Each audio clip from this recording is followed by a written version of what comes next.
warahmatullahi wabarakatuh. Hai anak-anak kelas 2 yang hebat, bagaimana kabarnya? Semoga anak-anak bersama keluarga senantiasa diberikan kesehatan dan kemudahan dalam mencari ilmu yang barokah. Anak-anak, mari kita ikuti penjelasan materi dari Ibu berikut ini. Kita akan belajar tentang aturan dan wujud benda. Pahami dan pelajari baik-baik ya. Sekarang anak-anak amati gambar berikut ini. Mana kegiatan yang termasuk mematuhi aturan di rumah? Merapikan tempat tidur adalah salah satu kegiatan yang mematuhi aturan di rumah. Kemudian membersihkan rumah juga termasuk mematuhi aturan di rumah. Untuk gambar yang diberi tanda silang ini harus kita hindari ya, karena ini bisa merugikan diri kita sendiri dan orang lain. Aturan adalah ketentuan yang dibuat untuk membatasi tingkah laku kita. Aturan sama dengan tata tertib.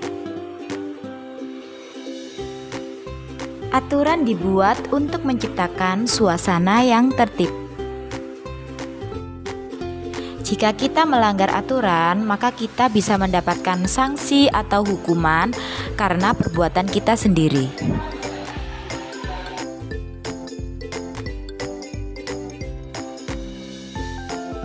Berikut adalah contoh tata tertib di rumah. Yang pertama adalah bangun pagi. Kemudian setelah bangun tidur, kita merapikan tempat tidur, mandi dan gosok gigi, berdoa. Kemudian kita makan di atas meja makan. Selanjutnya bila ingin pergi, kita harus berpamitan kepada orang tua. Setelah belajar, kita harus merapikan buku dan alat tulis kita. Jangan sampai berserakan ya. Kemudian setelah bermain, kita harus merapikan mainan kita. Setelah pulang sekolah, kita meletakkan tas di meja belajar, meletakkan sepatu di rak sepatu, ganti baju, kemudian cuci kaki dan tangan. Kemudian sebelum tidur, kita harus cuci kaki, gosok gigi, dan berdoa. Tidur malam setiap pukul 9 malam. Tadi adalah contoh umum tata tertib ketika di rumah. Tata tertib atau aturan yang ada di rumah wajib kita lakukan supaya hidup kita teratur. Sekarang kita belajar tentang wujud benda. Wujud benda ada 3, yaitu padat, cair, dan gas. Amati benda berikut. Benda berikut adalah contoh benda padat. Benda padat, jika dipindah kemanapun, dia bentuk dan ukurannya akan tetap. Adapun sifat benda padat, yang pertama adalah bentuknya tetap, tidak dipengaruhi wadahnya.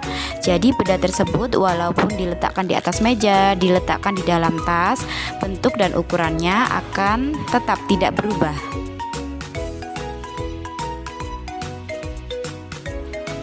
Ini adalah contoh benda cair. Benda cair yang ada di dalam botol bentuknya seperti botol. Tapi jika air di dalam botol tersebut kita tuangkan ke wadah lain, misalnya di sini adalah gelas, maka bentuk benda cair tersebut seperti gelas. Adapun sifat benda cair yaitu bentuk berubah-ubah mengikuti bentuk wadahnya. Benda cair menekan ke segala arah. Ukuran benda cair tetap, tidak bergantung pada wadahnya. Jadi walaupun air tadi diletakkan di dalam botol, kemudian dituangkan ke dalam gelas, ukurannya tetap, bentuknya yang mengikuti wadahnya. Berikutnya adalah contoh benda gas. Benda gas tidak dapat kita lihat tetapi bisa kita rasakan. Contohnya adalah udara di dalam balon ini.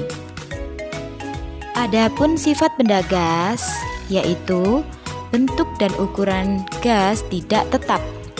Gas selalu mengisi ruangan, seperti udara yang mengisi ruangan dalam balon tersebut.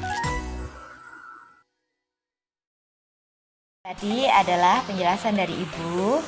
Sekarang tugas anak-anak di rumah adalah menyebutkan aturan-aturan yang ada di rumah seperti penjelasan Ibu tadi, atau bisa disesuaikan dengan aturan yang ada di rumah kalian.